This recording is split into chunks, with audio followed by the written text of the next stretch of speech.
Taylor tilt. Woo! Sorry.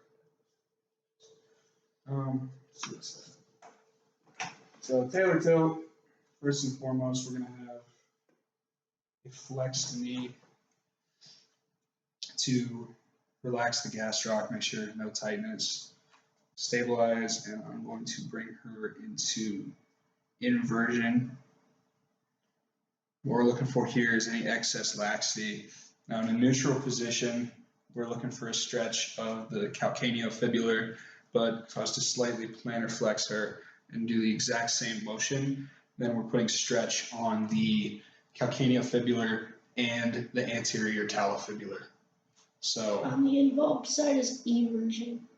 On the uninvolved is eversion, and then the top leg would be inversion. So this is the eversion leg? Mm-hmm. Okay.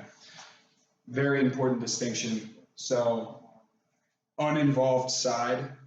So since this is her uninvolved side, I'm going to perform inversion on this side, which that was a foolish mistake.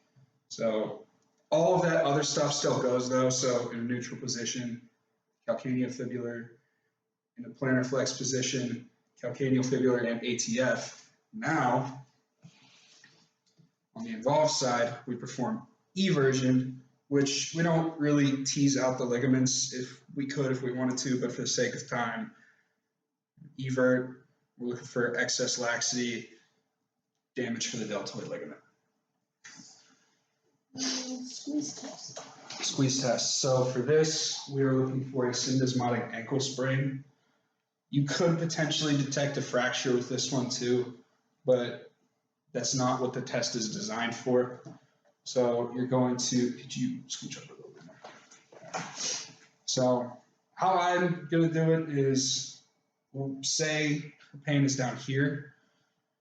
What we're going to do, start proximally, squeeze, squeeze, squeeze, but don't go down to malleoli. What this does is you're going to put some pressure on the tibia and fibula. It's going to spread the mortise joint, and when you relax it, if there's any damage to the interosseous membrane, it'll stretch that too. Positive sign for that's going to be pain. Specifically right there. It's pretty much the same thing as a squeeze test, but at the malleoli. For this, you're strictly looking for a fracture. So palpate the medial and lateral malleoli and compress.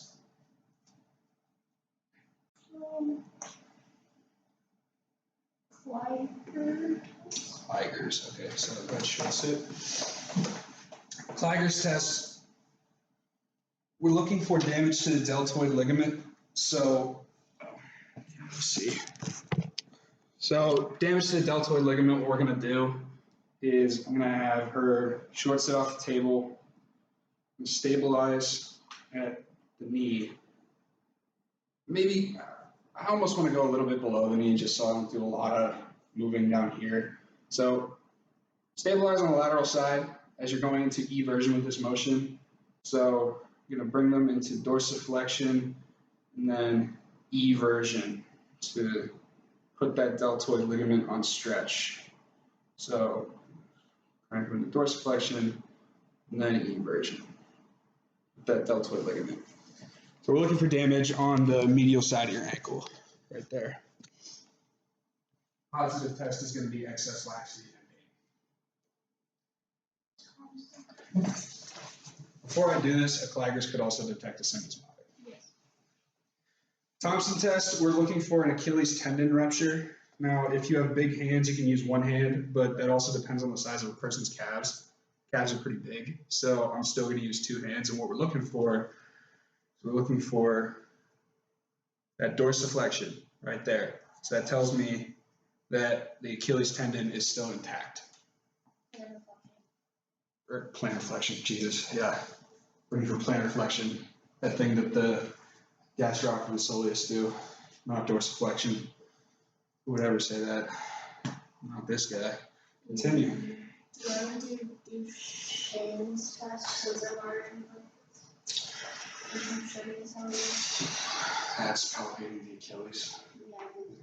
So Duchenne's, what we're looking for is the structure of the Achilles tendon, so she kind of naturally inverts a little bit. So what we'll do is kind of relax her, get her into a more neutral position. Then I'm going to palpate the Achilles, depending on thickness, have her plantar flex and dorsiflex, just to feel if one is more taut than the other. That's the important thing here. And if one is more taut than the other, that's a positive sign.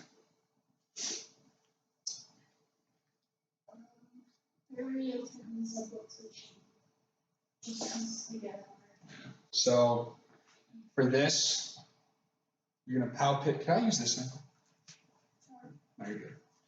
So you're going to palpate lateral malleolus. Turn that around. Go ahead and evert against my hand. And then go ahead and plantar flex and dorsiflex while you're doing that.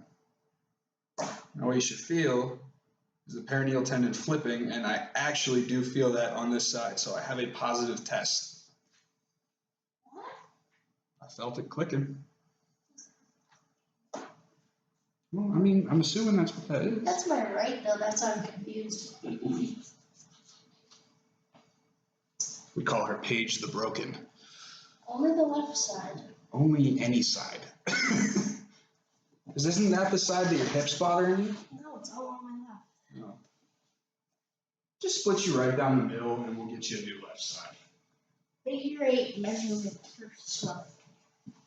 So this test is more for clinical documentation purposes. You're going to have the patient long sit with their leg kind of hanging off the side.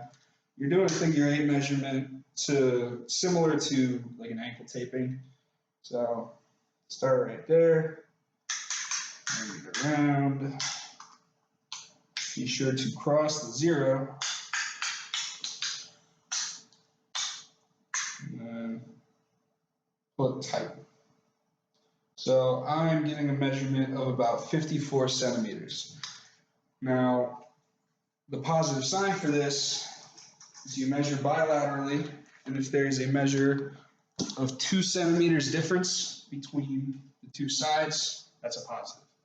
But you'd only use this for documentation and progression purposes as you can see swelling.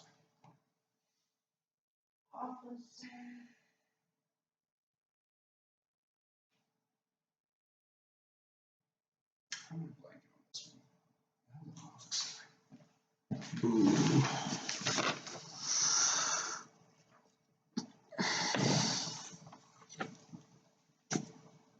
Oh, wait. I already did the Hoffa sign, but I called it a Duchenne's. The Hoffa sign is the palpation of the Achilles, so that was a mess up. I'll do Duchenne's now, as you're in the right position. So I'll scooch back a little bit. No, you're good. You're good. You're good. You're good. So with the Duchenne's, use your thumb, push up on the head of the first metatarsal, and then you're going to have the plantar flex against you. And a positive sign is going to be if they either cannot plantar flex or their foot stays like that. They can only plantar flex half of it. That's indicative of an L4, L5, or an S1 lesion.